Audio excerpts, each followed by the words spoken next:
On this week's newest, latest, best, I review Captain Phillips, and I got a couple of buddies to stop by to talk about Grand Theft Auto 5 and Gravity. All that and more coming up on this NLB.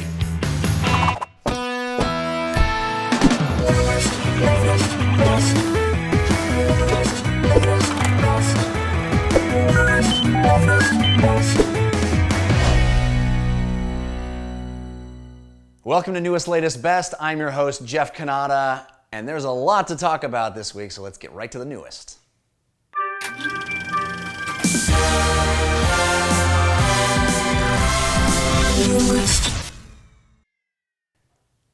This week's newest movie is Captain Phillips by filmmaker Paul Greengrass and starring Tom Hanks. It tells the story of the true story of the Somali pirate capture of a transport ship that happened in 2009. I remember it very, very well.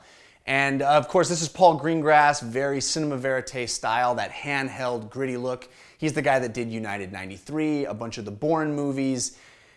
An amazing filmmaker, a filmmaker I happen to really love, and it turns out the perfect filmmaker to tell this story.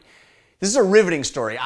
Obviously, 2009, not that long ago, I remember this happening and you hearing about the crazy snipers taking out the Somali pirates. I guess that's a spoiler for the story, but it was part of that was the only headline that I remember hearing.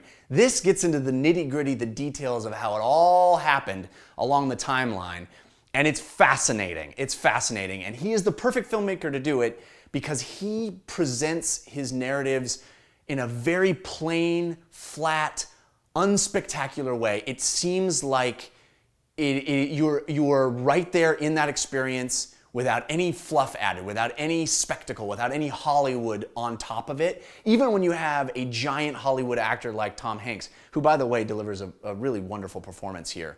You start off and you get right into the action. You get right into, there's not a lot of setup. There's not a lot of figuring out who these people are. You're pretty much right on that boat, and the hijacking starts right away.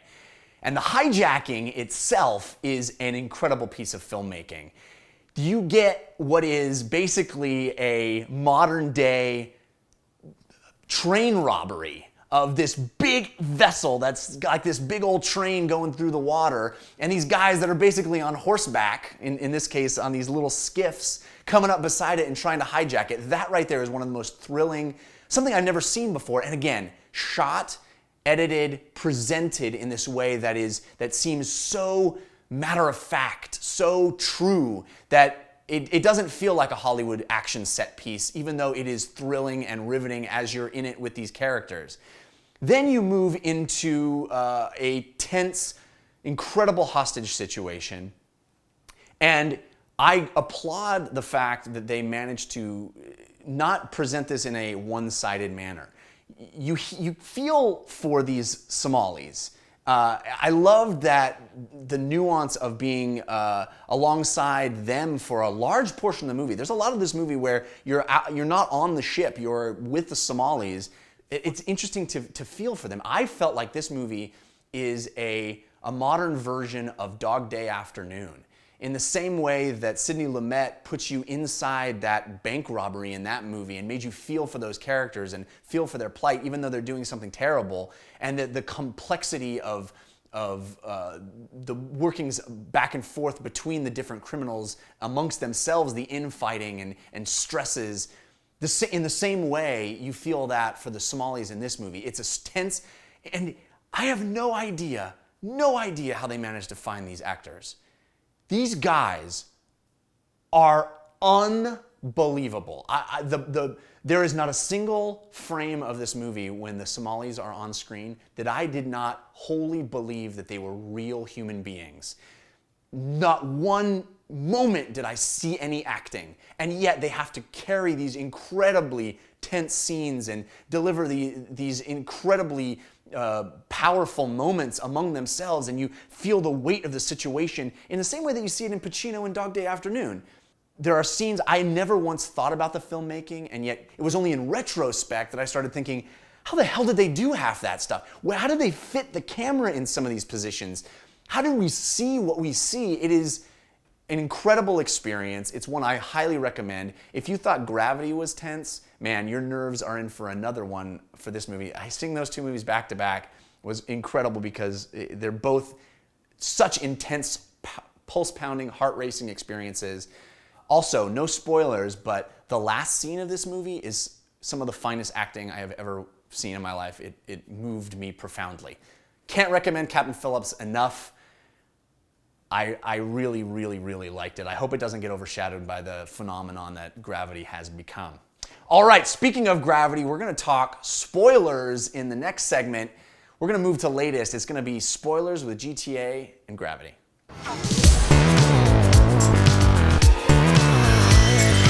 Latest.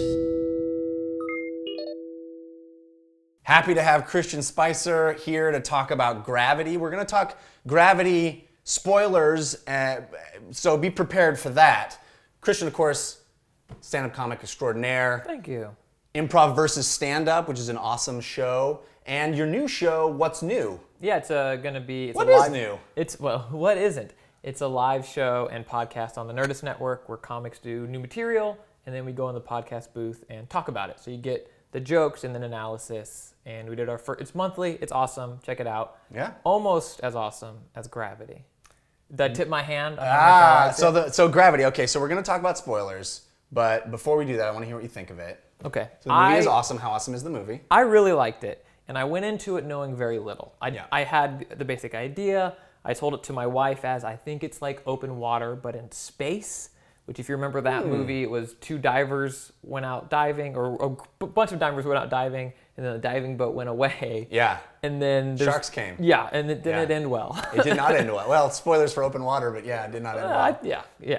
Sorry. I kept waiting for them to get out of that situation, but anyway. Old movie.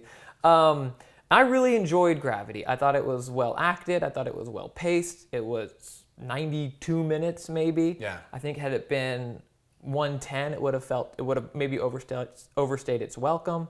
I saw it in 3D. I thought the 3D was excellent. I thought it really added depth. I highly recommend seeing the movie. Like avoiding any plot points. What are my thoughts on it? I would say 2 thumbs up, but that's copyrighted by other reviewers. Both deceased. No, that's sad. So you sound like you're kind of just, I liked it. Were you excited to see? I mean, I feel like I had an experience watching this movie. It wasn't just, I really liked that movie. That was good. I had a visceral, heart-stopping, hand-clenching, brow-sweating experience. I really got into the movie, and so I'm not as far into that as you are, as the experience. I did on a personal level, and so this gets into spoilers. Let's do it. Okay. So get on, spoiler hat. If you haven't seen Gravity, go see it. We both say go see it. Go see it. Definitely go see it. When you get done, come back and we'll talk about the details of it. Right. Which is what? So this is where I really connected with it, is Sandra Bullock's character in the movie had a daughter that is deceased. And I have a new daughter, and she talks about how her daughter has a missing red shoe, and the day before we bought my daughter her first pair of tennis shoes, and they were red. And so all of and that you're going stuff. To space soon. And I'm in space right now. So that's why I can't hear you scream. No one can. All of that stuff really resonated for me, and I cried / I think that popcorn I was allergic to. So I don't know I don't think I would have had that feeling had I seen the movie a year ago. I would have really enjoyed it, but all of that stuff was very personal and specific to me. But I see people's reviews that are like, oh yeah, we're all the Gravity. Like we're what center people. And I really liked it, but like I feel like you think it's the deepest.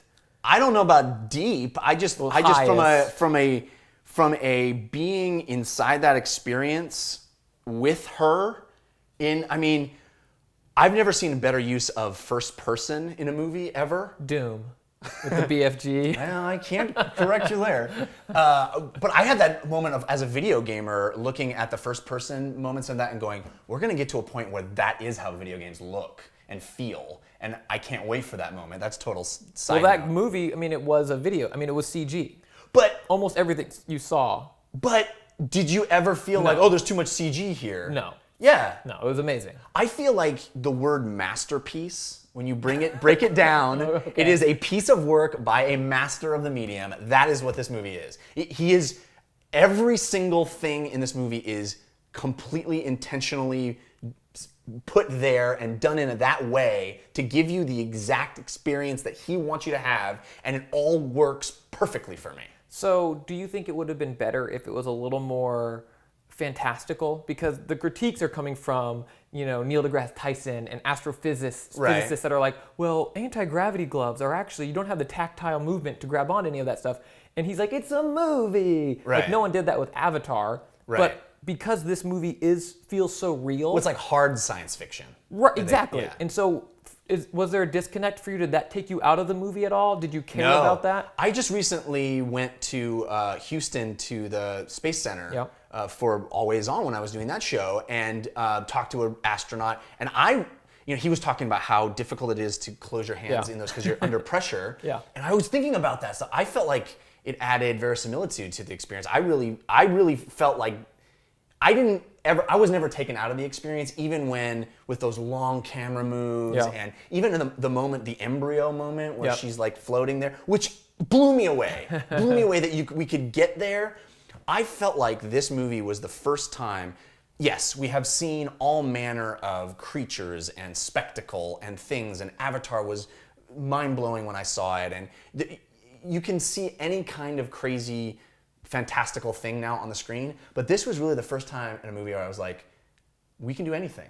There is nothing that I can't witness now. We've achieved the point at which we can see anything a filmmaker can imagine. It can be on the screen, and those long shots traveling through the exploding everything, I was just like blown away by that. Going into their helmets. Yeah. Because in those scenes, obviously then the helmets aren't real, but you don't know. All of a sudden the camera's coming in, and now you're and it's, what? Did and you not have seamless. A physical experience? Did you? I felt like I was clenched. I felt tired after seeing the movie. My anus. I don't even want to start talking about my anus. You were just ready to go. There's a point in the movie where I had made up my mind that she is, and seems trite or dumb the way I'm going to say it. I knew that she was either going to live or die, which.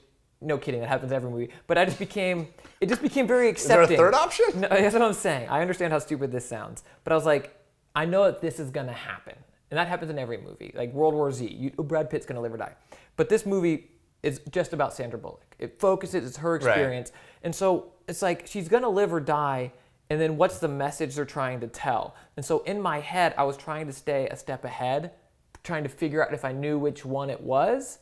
And she doesn't die, and that ruined it for me. Because in my head, you run into open water again. Exactly, and I think it's because I knew that's what it was. In my head, I was like, the stuff with her daughter, the moment of her acceptance, and I'm like, yeah, accept it. And she doesn't believe in God, and I'm like, you're nothing. Do it. But I came out of the movie so life affirmed. I found that last shot looking up at her, like. I found it like, oh my God, I'm so happy to be alive. And it didn't seem cheesy. Do you smell that? It's air, But like she didn't land somewhere where it was frozen or on a cliff. It just seemed, for a movie that wasn't about convenience in that way, like yes, it's convenient that she's able to get to the next space station and that these things work out for her. That last vignette of her coming down and then there's one more scare, water. I thought that was funny. The guy next to me goes, shark. I thought that was funny. So you liked it, you didn't love it. I think it's one of the best. I think it's probably the best movie of the year, this and Blue Jasmine for me. I highly recommend seeing the movie. The things that take me away from it, from saying it's, best of the year, top 10 all time kind of thing, are I think it would have been better had she died. And while I think Sandra Bullock did a great job in the role, I was distracted, maybe because it was IMAX 3D, but her face, and forgive me if I'm wrong here, no slander intended, looked like she has had some serious plastic surgery done. So in a movie of CGI, that was the fakest thing in the film? Yes, I think so. Which, I think, if that's how she looks, I think they could have included into the story. Like, real people get plastic surgery. But that's part of her backstory. They don't have to spell it out. It could have been, but there's a lot of really gorgeous shots on her crying, and I'm like, Sandra. Play your age, girl. All right, well, that is our review of Gravity. I'm really glad that you liked it, at least. Yeah. I had a transformatory experience. I think in honor of Gravity, we should have a under pressure handshake to let it go. Well, that's the best we can do. I'm lucky enough to have Jeff Mattas here to talk about Grand Theft Auto 5 with me. You know Jeff if you listen to Weekend Confirmed or you read Shack News. Video game journalist, friend of mine, and GTA 5 fan. Dude, yes. Thanks for having me on. Absolutely. We have talked at length on Weekend Confirmed about this game. Yes, we have. So it's going to be difficult not to rehash things, but that's why we're going to go into a little bit of spoiler town. Sure. But first, I know that you love the game. I love the game, yes. You continue to love the game. Tell me about narrative, single player versus online. Which do you think is the stronger peg at this point? Well, I think, based on what I know about what you know and what you like about the game, I think that you'd really like online a lot better than the single player. Narratively, I'm going back through and playing it again now, and there are still things that I'm picking up that are sort of evolving my opinion of the game and what it's trying to do and what it's trying to say. I don't think it's necessarily, there are some bullet points of subject matter that they tackle that you could sort of delve into a bit, but I think what they're doing with the piece is actually this big overarching expose on the American nightmare. I guess if GTA 4 was about the American dream, this is about the American nightmare. These characters in the game are not powerless men per se. They're not beholden to other more powerful characters. They're sort of trying to make their own way in the world and setting up their own heists and doing that sort of stuff. And I think that there's an undercurrent underneath that of like a bromance, basically. That's for sure. Like this, if it says anything or if it has a through line, that is sort of, there's not a lot of love in the game, but these sort of three characters that, come into contact with each other really, when one of them gets into trouble, the other one's there for him, and they're pretty hostile towards each other, but that's how they bond. If we were in film school, we would call it homosocial, right? Yes. That's what we would describe it. And it really is like the only people that Trevor's whole story arc is about how he sort of was jilted by his friend. By his friend, and now I guess we're in spoiler territory, right? Yeah, okay, assume spoilers from here on in. Okay, so a really interesting note about Trevor. Did you play past the end game with him? No. Okay, there is another mission. When you finish the game and you go to Trevor and he goes back to his trailer, his mom shows up. Really? Yeah, and you get another real slice into how sort of damaged of a character he is, and he becomes even more sympathetic because you know that he's really been, she's an awful person. She's an awful person. He's very much has a mommy complex. She sends him off to go. She's like, I need some sort of drugs or something. She needs him to hijack a van of drugs. You go and get the drugs and come back, and she's not there. And Trevor just breaks down sobbing in the middle of his floor. Interesting. There are a lot of little things like that that I'm picking up in the second playthrough that sort of inform these characters in a way that, at first blush, there's so much to take in that it's really difficult to sort of, pull these things out. But I really had as you know, we've talked about this a lot, and I've had a problem with the narrative on a lot of levels, but I also just found myself disappointed with how the game ends. And I felt like it was, the whole game, let me take a step back. The whole game narrative begins with Michael doing something stupid that no one would do, pulling down that the guy's house. Right. Yeah. It's an idiotic event that were I given a choice, would not have done. True. And then that kicks off this whole series of people being pissed off at them and needing them to make money and do these heists and pissing off other people because they're doing these heists and getting involved with the FIB and yada, yada, yada. All these machinations to get to this grand end game where basically all they do to end the game is just eliminate all the people that they've pissed off. Right. In a sort of neat bow of this one mission. They give you three choices, right? That's true. As to how to end the game. Now, most of the people that I've talked to, and I find this curious, and this speaks to the sort of attachment to the characters and the messed up brotherhood that they have together, but most people are choosing the option, the Death Wish option, which allows you to retain both of the, or all three of the main characters. Yeah. Well, I would like to think that is a beautiful sentiment, but I also feel like the option is am I going to have something taken away from me, i.e. one of these characters? Okay, fair enough. So it can also be viewed as selfish. I don't want to be that cynical about it, but I feel like the reason I chose that ending was because I wanted to be a good guy and not kill anybody. And you want, okay. Now, are you planning on playing any post-game Yeah, stuff? no, I definitely want to do, and especially now that I know there's more to be discovered. Right, little things here. Well, and that's the other thing too is the number of little hidden things that have a lot of effort put into them that, unless you're looking at, walkthroughs or guides or really, really scouring the world for these nuggets, you just won't find them. And so I think that's what's keeping me going through and keeping me invested is these little vignettes. And that's really how the story's told throughout the entire game, right? And maybe why the narrative doesn't quite, have this satisfying, culmination, and because it's so disjointed in between. You can do a mission and then go do a triathlon and do a bunch of stuff. And by the time you get back to the story, you may or may not be, right there with it. And so, But I think that for me at least, it just felt like we had gone this long and winding road just to get back at a place that I could have been at if I had just not done that stupid thing in the first place. Well, and I guess the gain for all the characters is that they met each other, and I'm supposed to embrace that fact. Well, I think that's part of the point of the game is this cyclical thing that these guys cannot for the life of them break out of, right? Franklin is, economically disadvantaged and just trying to make his way in life. Michael is sort of on the other side of that, and he's sort of realizing that it's not the money and the family and all that stuff because he's miserable there, and he sort of hates himself for, wanting to get back into a life of crime. And then Trevor's like the gamer's id, right? He is the unapologetic character who, doesn't have to justify his actions because he lives in a world of his own when it comes to morality and things like that. So I think it's a really interesting character study. Not so much that it's saying something grandiose at the end, but that it's that you're with these characters. That you're with these characters, you really get to know them. I really got invested in them. Is it your game of the year? It probably is. I'm sort of because the three that I'm sort of bumping around are this. BioShock Infinite, and Last of Us. Oh, not Tomb Raider, huh? Not so much. I really enjoyed Tomb Raider. I think it was perhaps a little derivative. All right. I know that's a big one for you. Yes, so those three, and for very different reasons, right? The Last of Us is very much impacted me emotionally.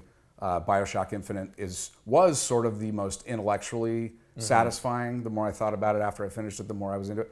And Grand Theft Auto is proving to be the same way, even though it's sort of a lot of noise in your face, and then it sinks in afterwards. I'm waiting for the sink in to happen. But thanks, dude. Dude, awesome. Absolutely. Very cool of you to hang out and talk GTA. Now I guess we have to go blow stuff up. Yeah.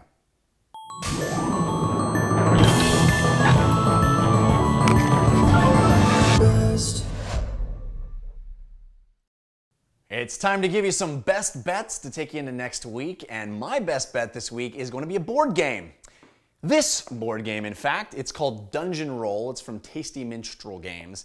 What I like about Dungeon Roll is, first of all, it's inexpensive. $15 gets you this cool little chest and some dice. And this is a classic push your luck type game where you're rolling up a party of adventurers and you're taking them into a dungeon and you're seeing how many levels of that dungeon you can go before you either meet your demise or chicken out and try to escape with as much experience points as you can. It's really fast, it's really fun, plays up to 4 people, but what I like best about it is you can play it solo. It's kind of like Ink and Gold if you've played that, or Zombie Dice if you've seen that real simple game. Very fast, very fun, and the box actually works as the treasure chest for the game. How cool is that?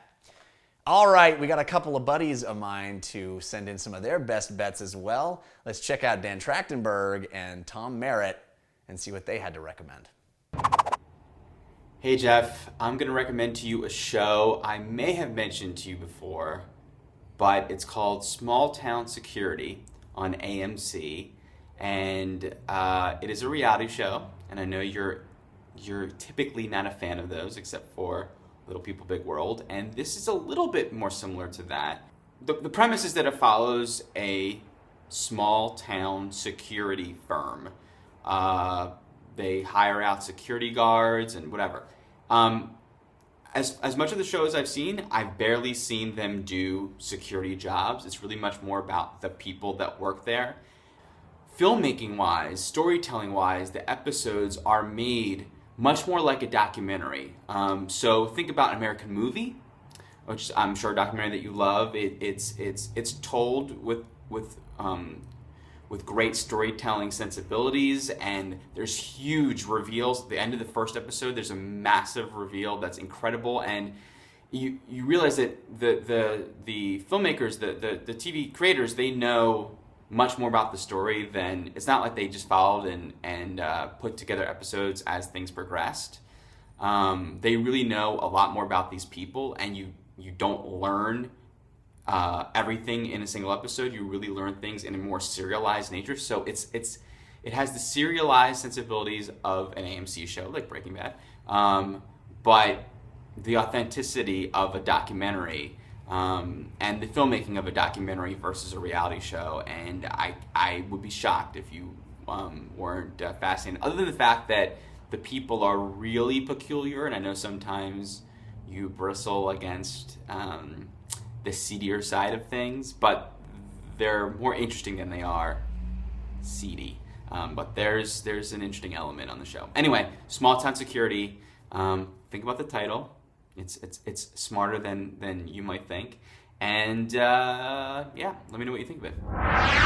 Hey Jeff, my pick is The Man in the High Castle by Philip K. Dick. Whenever I'm asked what my favorite book is, this is usually my answer, Man in the High Castle by Philip K. Dick. And honestly, it's hard to ever pick one, but I absolutely love this book. It was my introduction to Philip K. Dick. I was taking a film class. We were studying Blade Runner, and of course, the source material for Blade Runner was Do Androids Dream of Electric Sheep by Philip K. Dick. And in the material that I was reading about the movie, they mentioned The Man in the High Castle and the fact that the plot was what would have happened if Germany and Japan had won World War II. Certainly not the only person to treat this subject, but one of the earliest ones. It was 1962 when this book came out, and it takes place in San Francisco in Japanese occupied North America. Japan and Germany have split up the world, kind of an analog to how the Soviet Union and the United States had split up the world at the time. A lot of parallel themes. And of course, a lot of Philip K. Dick. What is real? What is not? There's a mystery. There's an obsession with Japanese culture. It's how I learned about the I Ching, as a matter of fact. I just think it's a fabulous book. And of course, I still have this battered old copy, but you can probably find newer ones. It's The Man in the High Castle by Philip K. Dick. Thanks to Jeff Mattas and Christian Spicer for stopping by. You can see Christian on his new show, What's New? And thanks to Dan Trachtenberg, my old buddy, and Tom Merritt from Twit, This Week in Tech. You can see his show every day, Tech News Today. I highly recommend it. And thanks to you for watching, of course. We'll see you next time, and until then, do your best.